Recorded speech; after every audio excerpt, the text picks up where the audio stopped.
How's it going, everyone? 603 Bass. Got some exciting news to share. For those that don't know, I've been talking about for a while. I bought a boat. Bought my own boat. That Ranger I was fishing out of all those years, that was actually my father's and I's boat. We co-owned it. We split the cost of it. Split the cost of ownership on it, the whole 9 yards. But it was in his name. It was his boat. I was just allowed to use it pretty much whenever I wanted to the tune of pretty much taking out just me. Oh man, for like 3 years. But, it was old. It was a 94. It needed a lot of work. And I really wanted something that I could call my own. And through a lot of hard work and some extremely good fortune, I finally made that happen. So, without further ado, this is my boat. It's a 2010 Skeeter ZX200. It's 19 feet, 6 inches. It's got a 2010 Yamaha Show 200 horsepower on the back. It does have one 8-foot talon. It's dual console. It's a beautiful blue, in case you couldn't tell.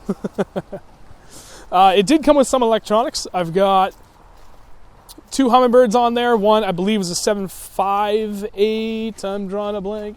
A 788C, which is, just a factory installed one. And then I've got the 958C. That's got down imaging. And then up front, it came with a Lowrance Elite, but I put mine on there because I already had it all set up and everything. So I just, I had the same power cable in the whole 9 yards. So I just decided to do that on my own and swap it out because I had my memory card on it. And it just made it easier. Again, it has all the settings I'm already familiar with and comfortable with. It does have a down imaging puck on there as well. It's got an 80-pound, 24-volt Minn Kota Fortrex, which, yeah, it'd be nice to have the 36-volt, 111-pound, whatever it is that they have now, but I had a 20-foot old-ass Ranger. That thing was just ridiculously heavy, and I got by just fine with the 24-volt and the 80-pound. I don't intend on going up with this, and it's pretty busy back there as far as how much space is left anyway to be able to throw in a third battery. It's not likely going to happen. I do plan on getting an Ultrex in the spring, but, for the time being, it's got everything I need to make it work for now. So, let's hop on in and take a look. All right, so for the front, you can see I got 2 rod lockers. That side I actually do use for my rod lockers. I haven't put anything else in. The other side I just use for general storage. And then I've got my 2 center boxes. And these I kept pretty simple. I've got a bunch of soft plastics in this one. Don't mind some of the dirt. I haven't gotten around to vacuuming this out yet. And the guy I bought it from didn't have the time either. But that's okay. I know him. I excuse him of it. So, in here I've got things like all my Ned rigs and stuff. These are all just black and blue plastic trailers. Jig trailers and worms, and then I've got all my greens. I got a box of Senkos. I got a box of swim baits. So that's kind of all my heavy duty stuff. Come back one, and this has got everything else. I've got all my hard baits in here, crankbaits, top water, and jerk baits. Oh, just an assortment of stuff, jigs, lipless bait, blade baits. This is kind of all my terminal tackle. I have one designated to that. Weights, slip weights, tube weights, hooks, whole 9 yards. And then more soft plastics. I got spinner baits.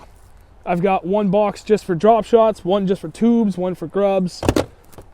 And I have a whole bunch of stuff kicking around that are just in random boxes and stuff. My man gave it home that I still need room for. Pretty much everything you saw in there for soft plastics, I need to double up on in order to make everything fit. Aside from that, again, I've got the rod locker storage that I don't use for it. I used to carry 2 tackle boxes around because, again, my dad and I co-owned the Ranger. So I wanted to make it as easy as possible to take a lot of my everyday stuff out when I could. So I had the 1 tackle box. I still have it because I'm just not sure what I'm going to do with it and everything that's in it yet. So for the time being, it works in here. So that's where we're going to stay. And then I got a small storage box here, which is nice because it's like a day box. It's removable. So I can just throw a bunch of crap in there, especially trash for the day, get rid of it if I want.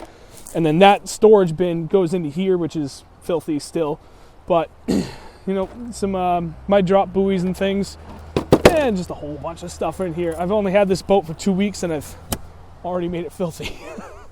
And this is the rod locker storage. So right now I got the net in there, at least for the time being, my measuring board. I am going to try and work on storage I can put on the underside of these so that I can hang my measuring board with my ruler. I'm not sure what I'm going to do about the net. If I can, I'd like to figure out a way I can store it up here as well, so it's out of the way, but cross that bridge in the spring when I get there, because I got a lot to do between now and then as it is. That and, I just want to enjoy it while I can before the weather turns to crap. So for the back of the boat, all straightforward. Nothing crazy. 2 storage bins left and right.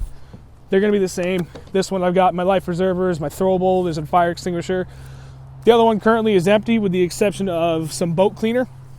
And then I've got my 2 live wells. This is honestly one of the things I'm most excited about for this boat, because on the Ranger there was almost no room in there. This thing, 1 live well in this boat is almost the same as my 2 live wells together in my Ranger. That's how small they were.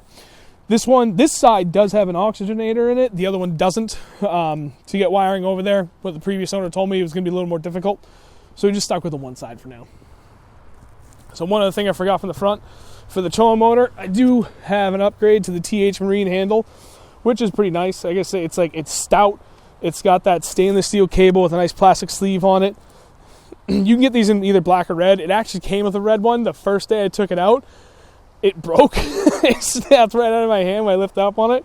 So I found just the handle on Amazon for like $20 shipped. So I went ahead and replaced it, which is good because it's black. And even though I don't like the red sleeving, at least I got rid of the red handle. So it kind of matches the rest of the boat because everything's either black, blue, or gray. So I was glad to get rid of as much red as here as I can. Now on the trolling motor, it does have the bounce buster. And he was smart, the previous owner, and he put the strap for the trolling motor where you tie down underneath the base of it. So when you unstrap it, it's still there. It never goes anywhere. And it does have the TH Marine prop nut on here, which I was not familiar with before, but it's pretty simple. It replaces the stock nut that you would have behind the nut, and it's supposed to provide like a balance to the trolling motor so it's quieter when it operates. It's actually a really nice feature. It's a little weird to get used to because it changes the sound of the trolling motor, but honestly, it's really nice. And then going from the trolling motor I used to have was a Minn Kota Maxim to the Fortrex where it has that lift assist. My shoulder is very, very happy about that. Not that the Maxim was heavy, but the whole leverage of it trying to get the whole thing up and swing over and then same thing coming back out, like it was kind of heavy. This thing is awesome with the lift assist. Now I know why everybody was saying I should have gotten that a lot sooner. So, I know I talked about the motor, Yamaha Show. It's a 2010. It's a 200 horse, which for this boat, under ideal conditions, will push it roughly 67 to 68 miles per hour. That was based on what the previous owner told me. It kind of jives with numbers I've heard from other people that own this same boat with this same motor. So, ideal conditions, pushing it close to 70, but honestly, we'll say it's a 65 mile an hour boat if you're not trying to kill the thing. It does have kind of what I was told is one of the unicorn, very hard to get props. Sorry, the Yamaha VMAX series. It's the 25 Ti. I guess that is kind of the prop that you really want to have for this motor to get the most out of it. And again, I do have the Minn Kota Talon. This is an 8-foot model. Also broke on me the first day I was out. If you're not familiar with the Talon, it's like a 3-stage telescoping unit, and the bottom part is a fiberglass rod. It's kind of an older unit now. It was, I believe this is the 1st gen, and unfortunately, there's a couple of pins and an O-ring that hold the thing in place, and the O-ring rotted out, and then the pins fell out, and the thing just dropped down on me. It's kind of expected because it was just fatigue, normal wear and tear. So. Not too concerned. It does, one last thing, also have the Humminbird GPS modules, which is nice because while I do have that Humminbird 958, I am replacing it with a Lowrance HDS 7 because I was able to get it cheap used, and it's got the puck for side imaging, and that will hold me over for the next year until I switch all back over to Humminbird. Unless something crazy comes out between now and then, I'm intending to go with all new Helix units for mega imaging front and back.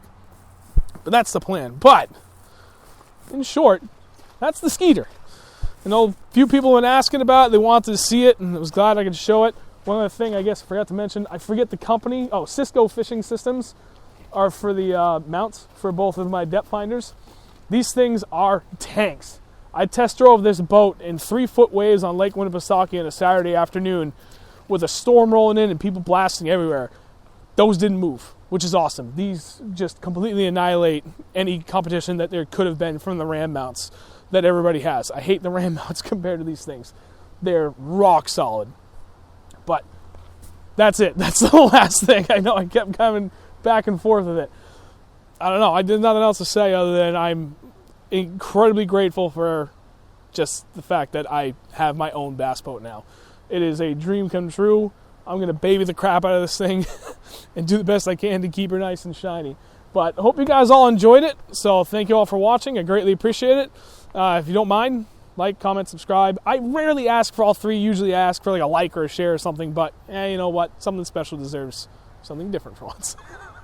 So thank you all for watching. Greatly appreciate it. Catch you in the next video.